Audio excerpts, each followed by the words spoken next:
Before we start, please make sure to like this video and hit this subscribe button, so you never miss a story like this. And also comments where you are watching from, how many sons and daughters you have. Thanks. My name is Alyssa Carter. I'm from Austin, Texas. I was 7 years old when I found out that monsters don't just live under your bed. Some of them wear aprons. Some of them smile too much. Some of them are invited into your home, and you don't even realize they're destroying your life until it's already too late. I wasn't imagining it. I wasn't exaggerating.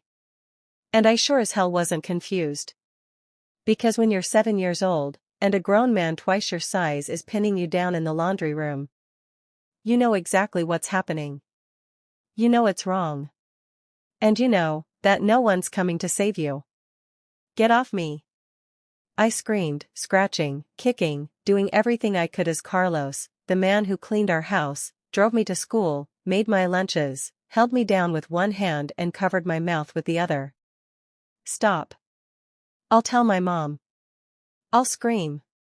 He leaned in closer. His voice dropped. You scream, and she'll send you away. Not me. I don't even remember how I got free. Maybe God gave me one last burst of strength. Maybe I scared him when I bit him. But somehow, I got out. I ran barefoot across the tiles, my heart racing, chest heaving, arms trembling. I was crying so loud it felt like I was choking on my own voice. MOM. MOM. I shouted, running into her room. Please, he touched me. He tried to put his hand, he wouldn't stop. I bit him. Look. She was standing in front of the mirror, curling her hair, putting on makeup like nothing happened. She turned slowly. Her eyes narrowed. Excuse me, she said, as if I'd just told her I spilled milk, not that I'd been violated. I pointed behind me, panting. Carlos, he was in the laundry room, he tried to, Mom, I fought him. I swear. She stared at me like I was a stranger. Then she put her curling iron down on the counter, and said the sentence that broke me. Sweetheart, stop it. You're imagining things again. My whole world stopped moving. I'm not imagining things. He hurt me. Enough. She snapped. Do you know how much Carlos does for this house? For you? He picks you up from school, he brings you your snack, he helps with your homework when I'm stuck in meetings. And this is how you repay him? By accusing him of something so disgusting? Tears poured down my face. I'm telling the truth. No, you're not, she shouted. You watch too much TV. You're always talking to yourself in your room, making up stories. You're just mad because I canceled your ballet class. My legs gave out. I sank to the floor, still clutching the bite mark on my arm where I fought him off. He said you wouldn't believe me. He said you'd take his side. And you know what she did? She sighed. Picked up her purse. Slipped on her heels. And said, you should be ashamed of yourself. That night, Carlos brought me dinner. Spaghetti. Garlic bread. Chocolate pudding on the side. He placed the tray on my nightstand and said, no hard feelings, princess. We're still friends, right? I didn't answer. I couldn't speak.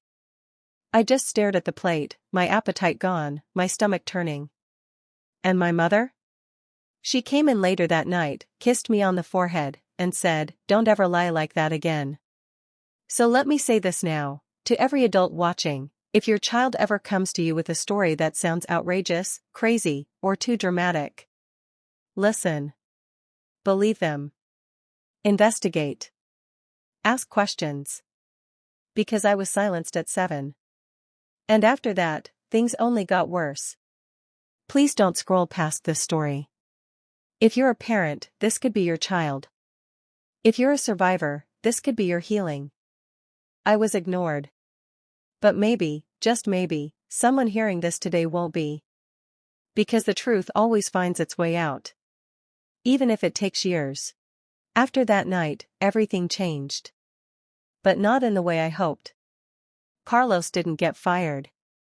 He didn't get questioned. He didn't even get a warning. He got more comfortable. More powerful. More invisible. Because now he knew, he could do anything he wanted, and no one would stop him. Not even my own mother. The next morning, he acted like nothing happened. Whistled while making breakfast. Poured my juice. Told me my hair looked pretty today. My hands were shaking when I took the plate. I couldn't eat. I could barely look at him. I waited for Mom to notice. To see that something was off. That her daughter, the girl who used to sing through her cereal and dance barefoot in the hallway, had gone silent. But she didn't. She kissed his cheek and said, "Thank you, Carlos. I don't know what I'd do without you." He looked right at me and smiled. A slow, cold, victorious smile. That's when I knew. I was on my own. The worst part?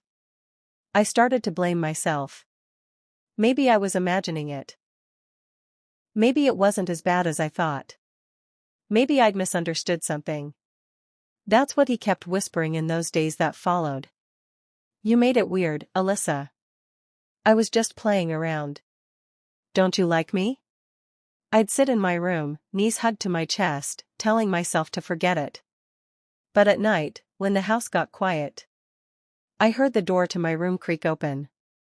Every single time. I'd pretend to be asleep. I'd hold my breath. I'd try not to move. Sometimes he'd just watch me. Sometimes I felt him sit on the edge of my bed. Once, I woke up with his hand on my thigh. I didn't scream. Not anymore. What was the point?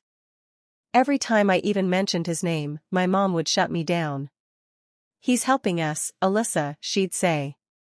"We're lucky to have him." No, Mom. He wasn't helping. He was haunting me. One afternoon, after school, I sat in the car and refused to get out. Carlos was waiting by the front door with that same fake grin. My mom got frustrated. "What now?" she snapped. "I don't want to go inside," I whispered. "Why not?" I couldn't say it again. I didn't have it in me. I just don't. She sighed like I was being difficult. "Alyssa, you're being ridiculous. I have a meeting in 10 minutes, and I don't have time for your drama. Go inside. Carlos made cookies for you." I stared at her. Cookies. He made me cookies. She gave me one final shove. "Don't make me late." I walked up to the porch like I was walking into a prison. Because that's what the house had become. A quiet little prison, with throw pillows, scented candles, and a man no one questioned. The days turned into weeks. Weeks into months. I stopped trying to talk. I started going numb. He'd touch me when he brought laundry to my room. He'd press too close when I passed him in the hallway. He'd sit too long on the couch when we watched movies. Always pretending it was innocent. Always careful not to leave bruises. Not on my skin, at least. But inside, I was shattering. One day, I told my teacher I had a stomachache, just so I could stay in school longer. I sat in the nurse's office for hours, pretending to be asleep. She called my mom to come pick me up. But Mom was in a board meeting, so guess who showed up instead? Carlos. When I saw his car pull into the parking lot, I locked myself in the bathroom. The nurse knocked gently on the door. "Honey? Your ride's here." I didn't answer. "Sweetheart? It's Carlos. He's here to take you home." I wanted to die. Literally. I wanted to disappear. Melt into the tile floor. Vanish into dust. Because when you're 7, and no one believes you, you stop fighting. You freeze. I stayed quiet. I stayed small. I convinced myself this was just my life now. Until one night, something happened that would change everything. Something even Carlos didn't expect. But I'll get to that. Because first, you need to understand how far I was sinking before I hit bottom. The night everything shifted, started like any other. I was sitting at the kitchen table, coloring. Carlos was washing dishes, humming like he always did, like nothing in the world could ever touch him. My mom was upstairs, getting ready for a company dinner. I was drawing something. Something I'd drawn before, but never quite this clearly. A little girl. Curled up on the floor. A man standing over her. And a woman in the background, looking the other way. Carlos glanced over his shoulder. "Whatcha drawing there, princess?" I froze. My hand tightened around the crayon. "Nothing," I mumbled. He dried his hands and walked over, slowly, wiping them on a towel. "Let me see," he said, reaching for the page. I yanked it away. He bent down next to me and whispered, low, so only I could hear it. "You don't want your mommy seeing that kind of thing. She's had a long day." But someone else saw it. Because the next morning at school, I left my folder in class. And someone opened it. My teacher, Mrs. Hill, was collecting homework. She found the drawing while flipping through my papers. She stared at it for a long time. At first, she thought it was a story, something from TV maybe. But the way the man was drawn, too big. Too close. The girl's face, terrified. And in the corner, I had written one sentence. He said no one would believe me. The next thing I knew, I was called to the counselor's office. And that was the first time someone actually listened. "Hi, Alyssa," the counselor said gently. "Can I ask you about something you drew?" I panicked. "No, I didn't mean it like that, it's just a drawing, I was just being dramatic."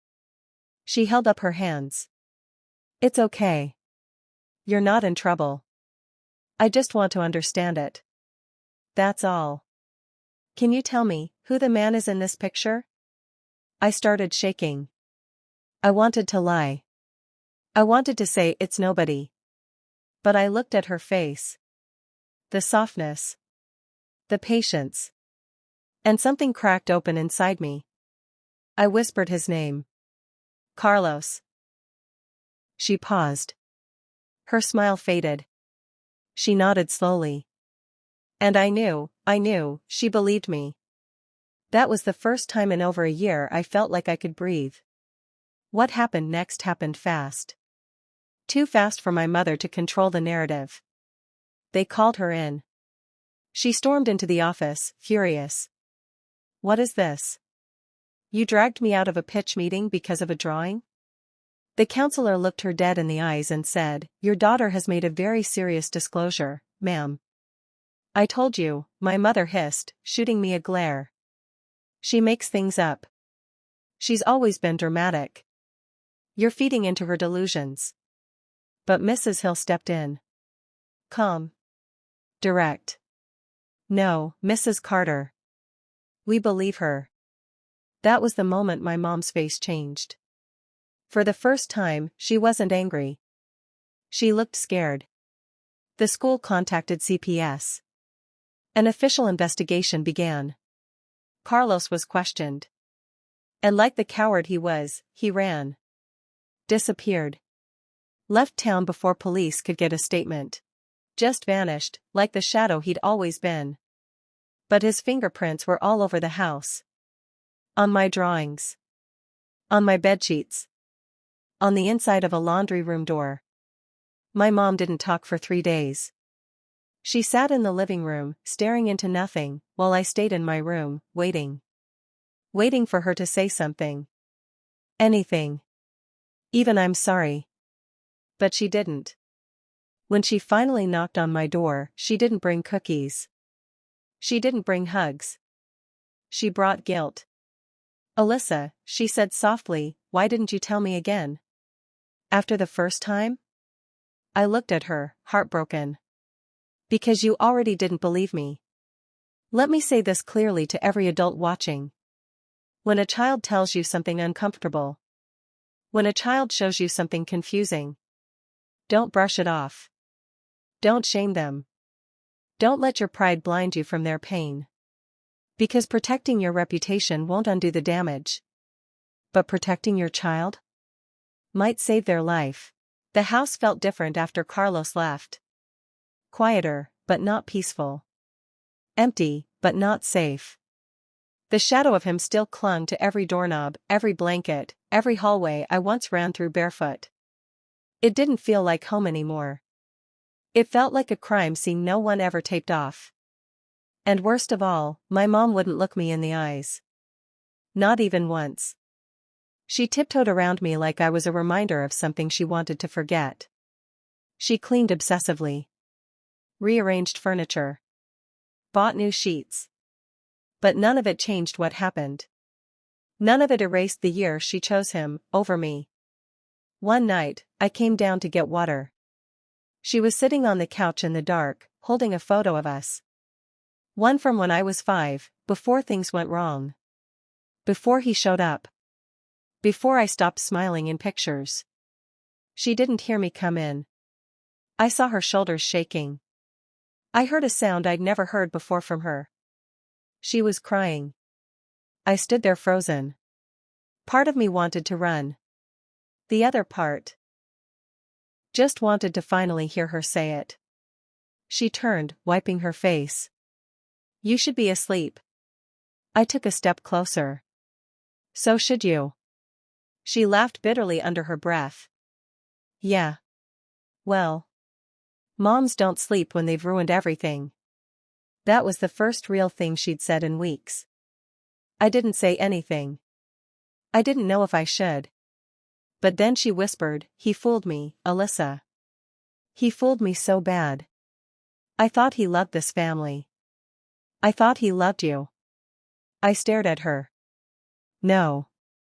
You loved the idea of him. The help. The praise. The comfort.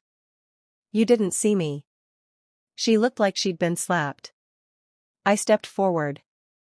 You looked at me, and saw an inconvenience. A kid with a big imagination. You believed a man you hired, over your own daughter. Her voice cracked. I didn't want to believe you.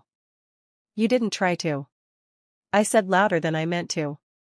You didn't ask questions. You didn't check the cameras. You didn't listen to my voice. Silence. Then she whispered, I was working so much. I was alone. I needed help. He made life easier. I folded my arms. You didn't need help. You needed to be a mom. That broke her. She sobbed. Collapsed into herself. Said sorry more times than I could count. I failed you, she said between sobs. I failed you in the worst way. I thought I was doing everything right, working hard, keeping the lights on, giving you a good life, but I wasn't even giving you safety. And I can never take it back. I sat across from her. My throat burned. My chest felt like it would explode. I didn't want to forgive her. But part of me needed to. I needed you, I said through tears. So many nights, I prayed you'd see it. I thought if I got straight A's, you'd look at me again. If I smiled hard enough in pictures, maybe you'd see something was off. But you didn't. She looked up. I see you now. I nodded. Too late. More silence. Then she said something I didn't expect. I want to fix it. I want to go to therapy with you. I want to report everything. I want to tell the truth. Even if it destroys me. That was the first time I believed her. Because that wasn't about her anymore. It was about me. Let me tell you something I learned the hard way. Sometimes the people who are supposed to protect you, don't. Sometimes, the adults around you are so busy protecting their own image, their own comfort, their own version of the truth, they leave you bleeding behind a closed door. But healing doesn't start with them. It starts with you. With one voice. One truth. One moment where you finally say, what happened to me was real. Years passed.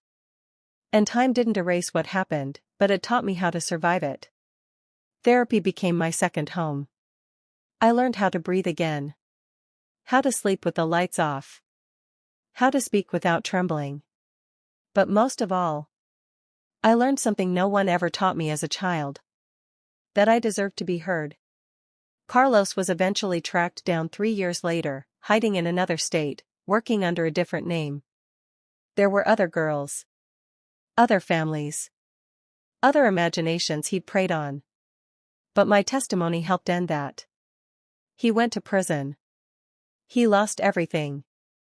And I didn't shed a single tear for him. But the real closure didn't come from his sentence. It came the day I walked onto a stage, 10 years after it all, holding a microphone with trembling hands, staring out at a room full of people, teachers, parents, survivors, strangers. I was 17. And I finally told my story. I was 7 years old when I learned that silence doesn't protect you. I was 7 when I found out that monsters don't live in the dark, they live in daylight, they make your sandwiches, they get praised for being helpful. And I was 7 when I screamed for help and no one listened. So I stopped screaming. I stopped hoping. And I let the world go quiet, while the pain kept getting louder inside me. Until one day, I drew a picture. Just one picture. And a teacher, thank God for her, chose to see me. I looked into the crowd that night, and I saw my mom sitting in the front row. Tears running down her face. Hands clenched in her lap. She hadn't missed a single speech since I started sharing my story. She still says she'll never forgive herself. But I tell her every time. You don't have to punish yourself. Just help someone else listen when it matters. Because that's what this is all about. Not revenge. Awareness. Prevention. Truth. Protection. I turned my pain into purpose. I started speaking at schools. I joined survivor networks. I helped train educators on how to spot signs in kids. And with every story I told, I reclaimed a little more of myself. I stopped being the girl in the laundry room. I stopped being the child no one believed. I became Alyssa Carter, a truth teller. A woman with a voice strong enough to shake walls. A survivor who turned her silence into a microphone. To anyone who's listening right now, whether you're young or grown, whether it happened to you yesterday or 20 years ago, please hear me when I say this. You are not crazy. You are not dramatic. You are not broken. You are not to blame. You are not invisible. And you are not alone. Your voice matters. Your story matters. Even if it shakes, even if it's messy, even if it hurts to say it anyway. Because the moment you speak, the healing begins. If you're a parent, promise yourself today you'll listen without judgment. You'll believe first. You'll ask before assuming. Because the biggest tragedy isn't what happens to a child. It's what happens when no one hears them cry for help. And if you're a survivor like me, then this story, this voice, is proof that one day, your pain can become someone else's hope. We don't just survive. We rise.